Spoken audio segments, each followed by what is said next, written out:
Hello guys, welcome to our YouTube channel study with M. आज मैं आप सभी के लिए काफ़ी इंपॉर्टेंट वीडियो लेके आई हूँ। तो देखिए, आज के इस वीडियो में हम most important one liner questions discuss करेंगे जो कि आपके आगामी उत्तराखंड पुलिस पटवारी लेखपाल बंदी रक्षक LDC and other one exam के लिए इंपॉर्टेंट है। तो आप सभी लोग हमारे सीरीज़ में स्टार्टिंग से लेकर एंड तक बने रहें। तो चलिए आज की सीरीज़ को स्टार्ट करते हैं। स्टार्ट करने से पहले जिन लोगों ने अभी तक हमारे YouTube channel study with M को सब्सक्राइब नहीं किया है वो सब्सक्राइब कर लें। साथ ही साथ बगल में जो बेल आइकन दिख रहा है इसे भी प्रेस कर लें ताकि हम कोई भी वीडियो डालते हैं तो उसका नोटिफिकेशन आपके पास जल्द से जल्द पहुंच जाए। आप सभी लोग हमारे टेलीग्राम चैनल को भी ज्वाइन कर सकते हैं। अराउंड 6.4 के यहाँ पे ग्रुप मेंबर्स हो चुके हैं। सुबह 10 बजे और शाम 8 बजे यहाँ पे क्विज का आयोजन भी कराया जाता है। इसके अलावा अदर इंपॉर्टेंट अपडेट्स PDF यहीं पे शेयर की जाती हैं। लिंक आपको उसका डिस्क्रिप्शन बॉक्स में मिल जाएगा। बढ़ते हैं आज की वीडियो की ओर। इस सीरीज का पहला क्वेश्चन है, किस वर्ष नेपाल सरकार ने संगौली की संधि स्वीकार की थी? देखिए, नेपाल सरकार ने संगौली की संधि को स्वीकार किया था वर्ष 1816 ईस्वी में। नेक्स्ट क्वेश्चन है, गोरखा शासकों ने कुमाऊं पर कितने वर्षों तक शासन किया? देखिए, गोरखा शासक जो थे इन्होंने कुमाऊं पर 25 वर्षों तक शासन किया। आप कमेंट करके बताइएगा कि कुमाऊं पर गोरखों का आक्रमण किस वर्ष हुआ। नेक्स्ट क्वेश्चन है, किस अंग्रेज गवर्नर की सहायता से सुदर्शन शाह ने गढ़वाल को स्वतंत्र कराया था? इंपॉर्टेंट क्वेश्चन है। तो किस अंग्रेज गवर्नर की सहायता से? गवर्नर लॉर्ड हेस्टिंग की सहायता से सुदर्शन शाह ने गढ़वाल को स्वतंत्र करवाया था। देखिए, लॉर्ड हेस्टिंग ने वर्ष 1814 ईस्वी में गोरखों के विरुद्ध सुदर्शन शाह की सहायता के लिए अंग्रेजी सेना भेजी थी। अगला क्वेश्चन है आपका, लखवाड़ बांध किस नदी पर निर्मित है?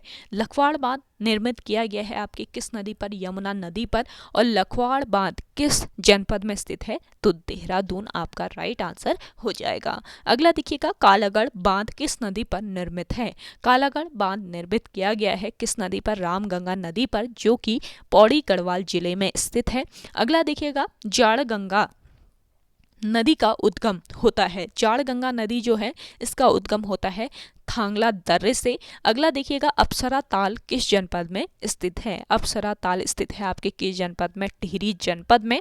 अगला क्वेश्चन है आपका, मणिभद्र ताल किस जनपद में स्थित है? मणिभद्र ताल स्थित है चमोली जनपद में। इसके अलावा चमोली जनपद में और कौन कौन से ताल स्थित है ये भी आप देख लीजिए। एक है आपका बैनी ताल, दूसरा विरही ताल, लिंगा ताल, विष्णु ताल, सूखा ताल, कागभूषणी ताल, गोहना ताल, नरसिंह ताल, ये सभी ताल स्थित हैं आपके चमोली जिले में। अगला क्वेश्चन देखिए, द्रोणगिरी पर्वत किस जनपद में स्थित है? देखिए, द्रोणगिरी पर्वत स्थित है आपके चमोली जनपद में। अगला क्वेश्चन देखिएगा, कौसानी किन नदियों के मध्य स्थित है? कौसानी स्थित है आपके किन नदियों के मध्य? कोसी और गरुड़ नदियों के मध्य स्थित है। ये ध्यान रखेंगे, कोसी और गरुड़, इसको करेक्ट कर लीजिएगा, गोमती नहीं, यहाँ पे गरुड़ नदी है कौसानी में, कोसी के साथ इसका संगम होता है गरुड़ नदी का। तो कौसानी को भारत का स्विट्जरलैंड भी कहा जाता है, ये पॉइंट ध्यान रखेंगे। अगला क्वेश्चन देखिए,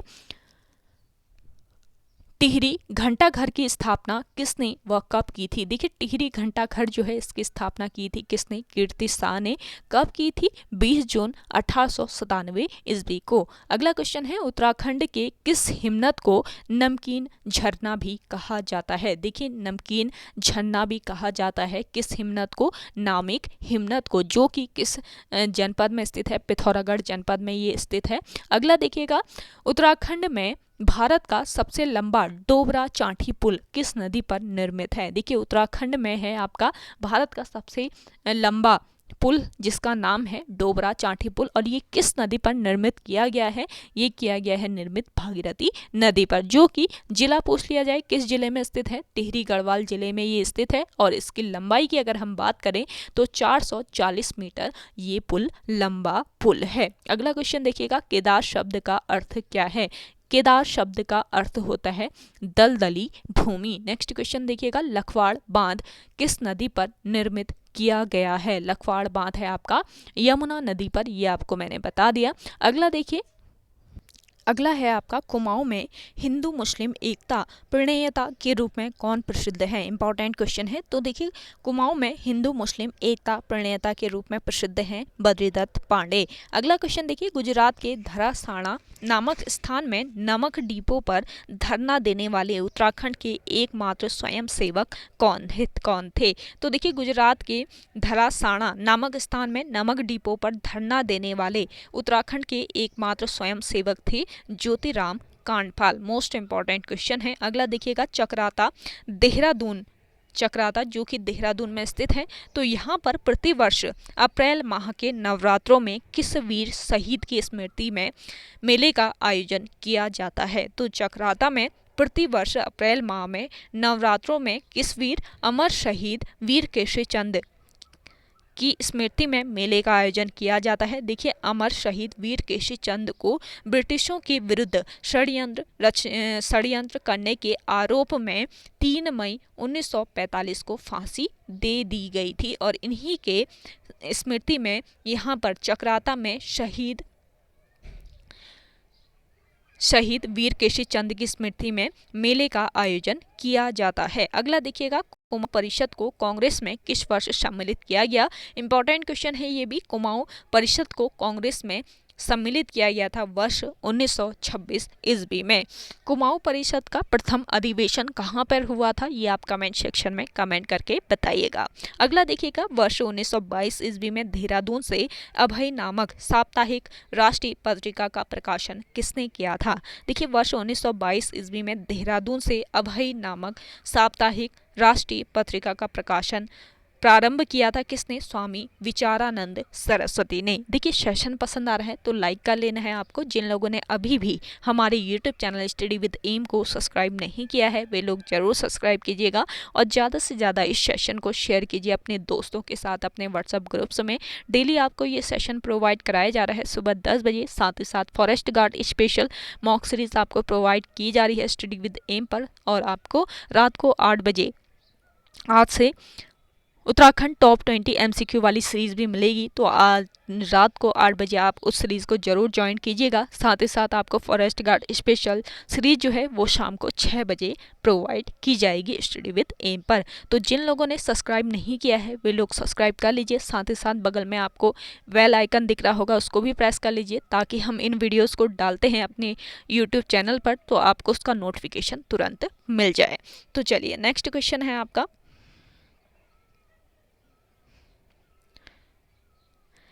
1822 ईस्वी में वर्ष 1822 ईस्वी में किस अंग्रेज कमिश्नर ने उत्तराखंड में खच्चर सेना विकसित करने का प्रयास किया था। तो इसका राइट आंसर हो जाएगा कौन ये कमिश्नर था। अंग्रेज कमिश्नर ये था कमिश्नर ट्रेल जिसने उत्तराखंड में खच्चर सेना विकसित करने के प्रयास किए थे। कब वर्ष 1882 ईस्वी में। अगला देखिए पंडित विधाता दत्त उनियाल किस कार्य से संबंधित है। देखिए पंडित विधाता दत्त उनियाल जो हैं ये संबंधित है किस कार्य से। कृषि कार्य से। अगला क्वेश्चन है उत्तराखंड में मिशन अंत्योदय सर्वेक्षण किस से संबंधित है। मोस्ट इंपॉर्टेंट है। उत्तराखंड में मिशन अंत्योदय सर्वेक्षण जो है ये आपके ग्राम पंचायतों के संपूर्ण विकास से संबंधित है। अगला देखिए उत्तराखंड में मुख्यमंत्री हेल्पलाइन 1905 को कब शुरू किया गया था। उत्तराखंड राज्य में मुख्यमंत्री हेल्पलाइन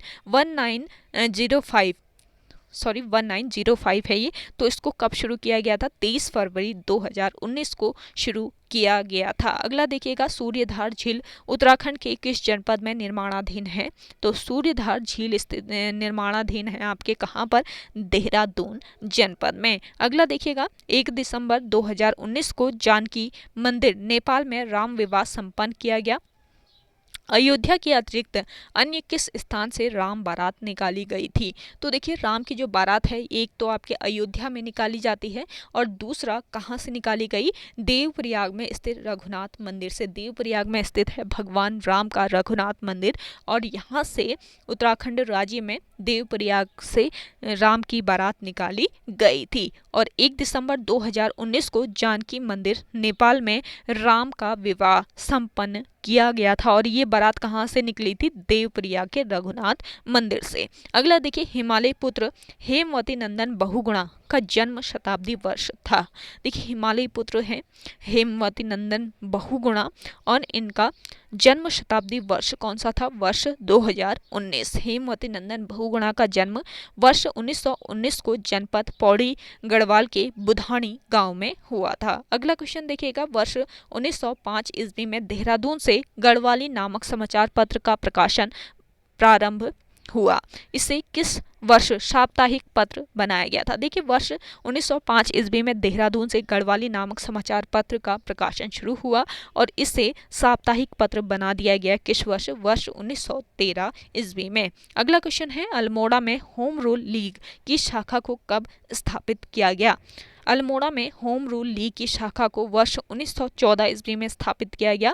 और देहरादून की बात करें तो देहरादून में होम रूल लीग की शाखा को वर्ष 1918 ईस्वी में स्थापित किया गया। इंपॉर्टेंट पॉइंट है, इसको नोट डाउन जरूर कर लीजिए। अगला देखिए,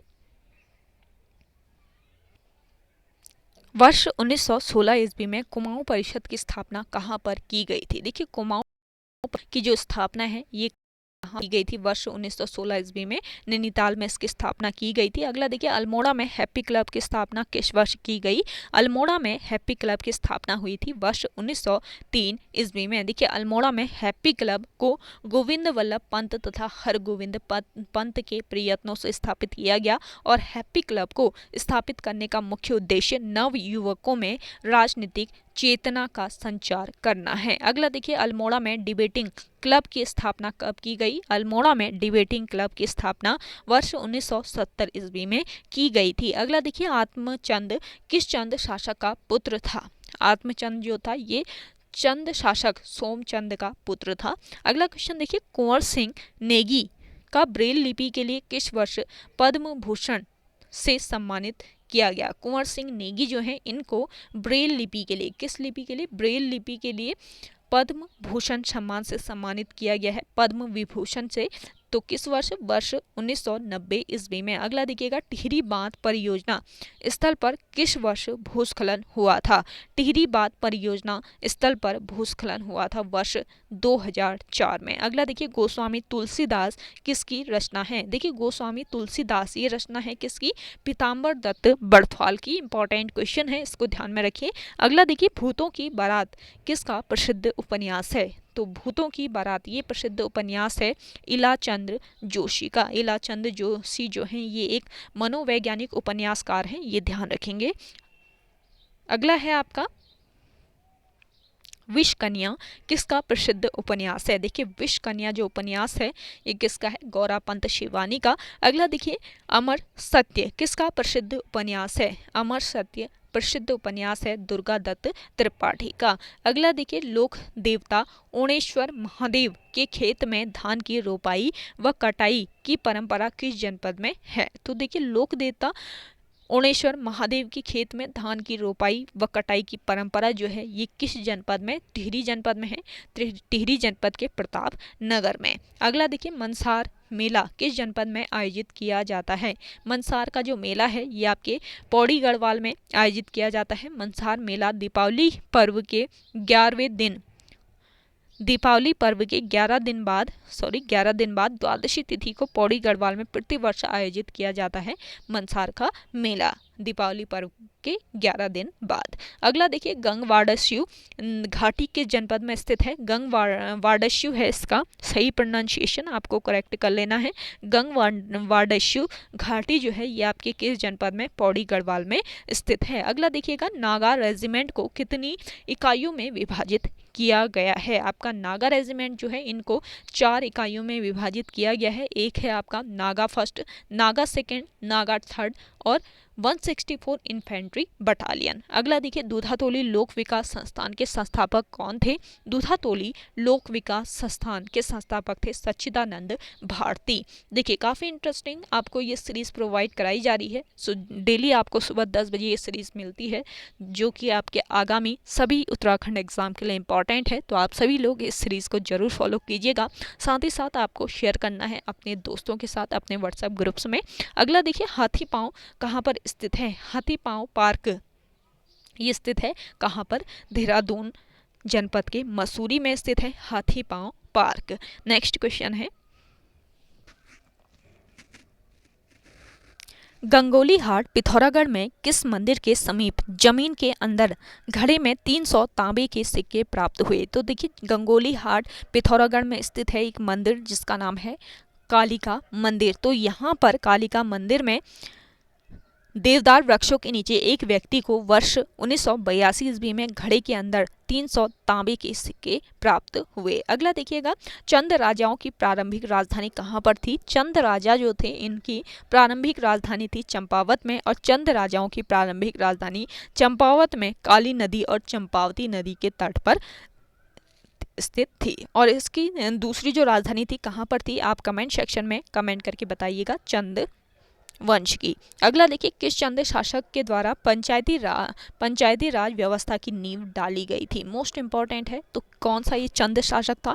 ये चंद शासक था सोमचंद, जिसके द्वारा पंचायती राज व्यवस्था की नींव डाली गई थी। देखिए पंचायती राज व्यवस्था के अंतर्गत सोमचंद ने मेहरा व फर्त्याल दलों की स्थापना की थी। जो दल अधिक शक्तिशाली होता था सत्ता उसी के पास होती थी, और इन दलों के नेता राजनीति में निपुण हुआ करते थे। अगला क्वेश्चन है आपका, गढ़वाल पर आक्रमण करने वाला पहला चंद शासक कौन था? देखिए गढ़वाल पर आक्रमण किया था चंद शासक कीर्ति चंद ने सबसे पहले। अगला देखिए, चंद राजाओं के शासनकाल में देव, ढेक, करायत, धोबी, टमटे, नाई आदि को क्या कहा जाता था? तो इन सभी को कहा जाता था पौरी, 15 विश्वा। अगला देखिएगा, लेखक बलिराम चौधरी किस चंद राजा के समकालीन था? तो लेखक बलिराम चौधरी जो था ये चंद राजा कल्याण चंद के समकालीन था। अगला देखिए, कल्याण चंद का मनकोटी सामंत कौन था? तो पृथ्वी चंद रजवाड़ जो था ये कल्याण चंद का मनकोटी सामंत था। अगला क्वेश्चन है आपका, चंद राजाओं के शासनकाल में दीवान की उपाधि किसके लिए प्रयुक्त थी? तो दीवान की उपाधि जो है ये प्रयुक्त की गई थी चंद शासन काल में प्रधानमंत्री के लिए। अगला देखिए, चंद शासन काल में कौन से पद परंपरागत होते थे? परंपरागत पद होते थे मंत्री का और बख्शी का।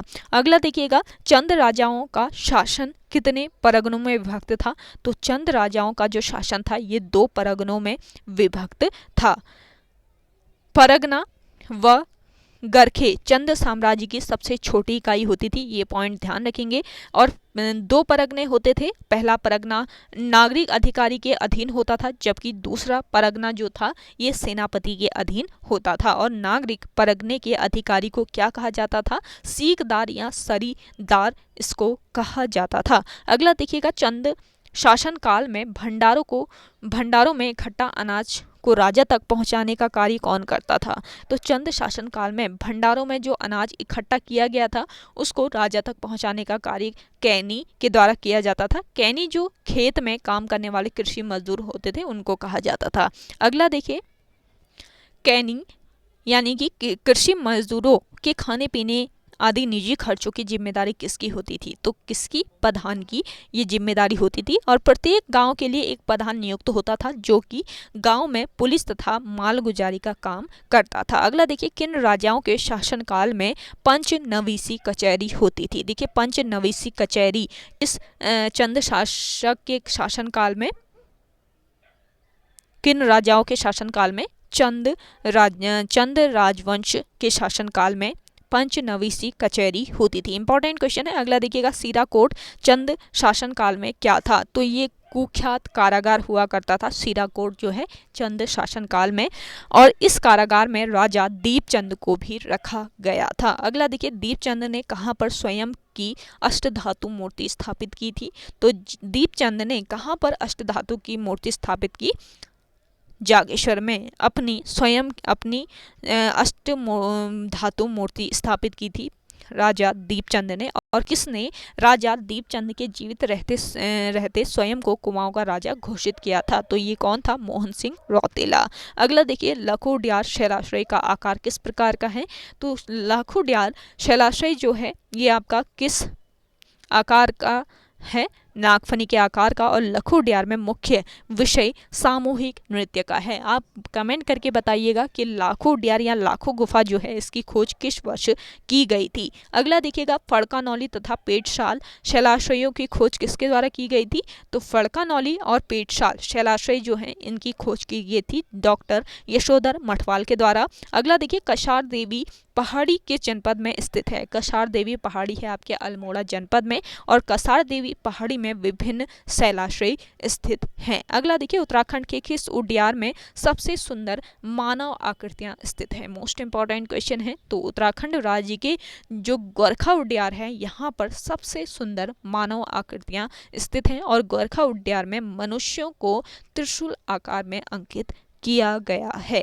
अगला देखिए, प्रसिद्ध इतिहासकार मदन मोहन जोशी के अनुसार उत्तराखंड के इतिहास को कितने चरणों में विभाजित किया गया है? प्रसिद्ध इतिहासकार हैं डॉक्टर मदन मोहन जोशी, जिनके अनुसार उत्तराखंड को कितने 3 चरणों में विभाजित किया गया है। और डॉक्टर मदन मोहन जोशी द्वारा उत्तराखंड के इतिहास को कौन कौन से 3 चरणों में विभाजित किया गया है ये भी देखिए। एक है आपका निम्न पुरा पाषाण काल, मध्य पुरा पाषाण काल और उच्च पुरा पाषाण काल। तो 3 भागों में इनको विभक्त किया गया है। अगला देखिएगा, महापाषाणकालीन ओखली या कप मार्क्स इनको कहा जाता है, महापाषाणकालीन ओखली को, जिनको आप शॉर्ट में इन शॉर्ट कप मार्क्स भी कह सकते हैं। तो ये किस मंदिर से प्राप्त हुए हैं? ये प्राप्त हुए हैं चंद्रेश्वर मंदिर से और चंद्रेश्वर मंदिर आपका अल्मोड़ा जनपद के द्वारा हाट में स्थित है। अगला देखिएगा, किस वर्ष गढ़वाल हिमालय के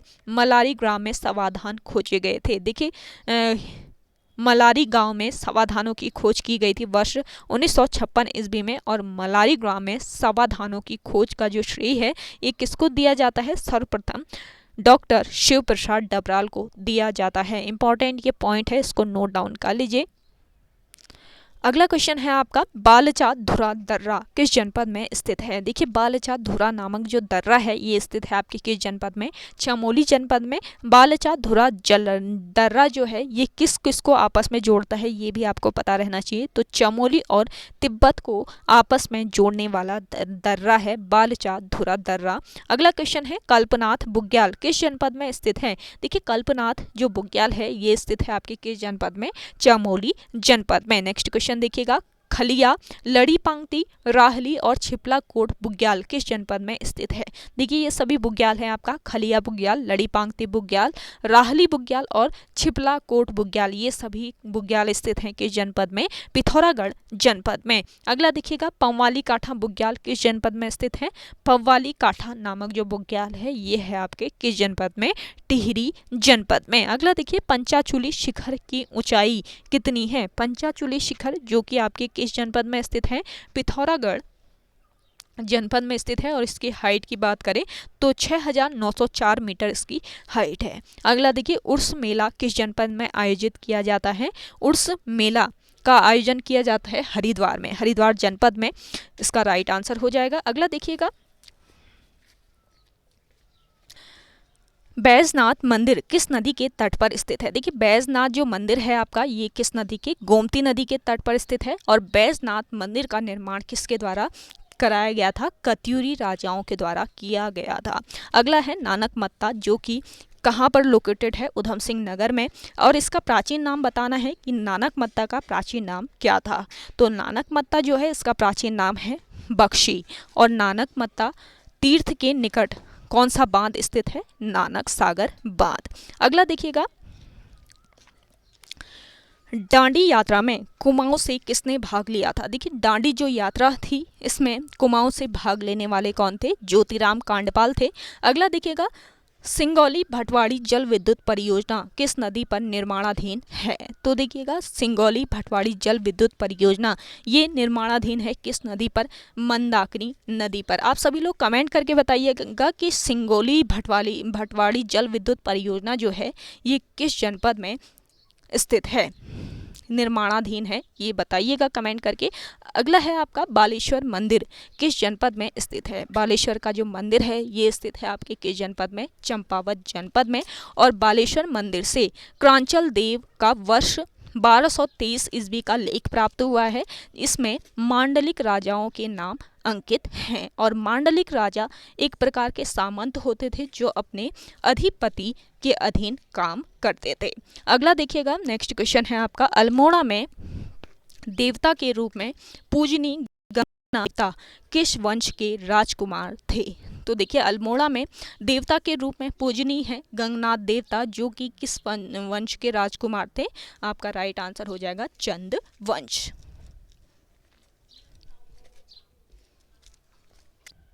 अगला है आपका, महर्षि व्यास ने किस स्थान पर पष्टिलक्ष्य संहिता की रचना की थी? तो देखिए, पष्टिलक्ष्य संहिता की रचना की थी किसने? महर्षि व्यास ने। और कहाँ पर इसकी रचना की थी? बद्रिकाश्रम में, यानी बद्रीनाथ में इसकी स्थापना की थी।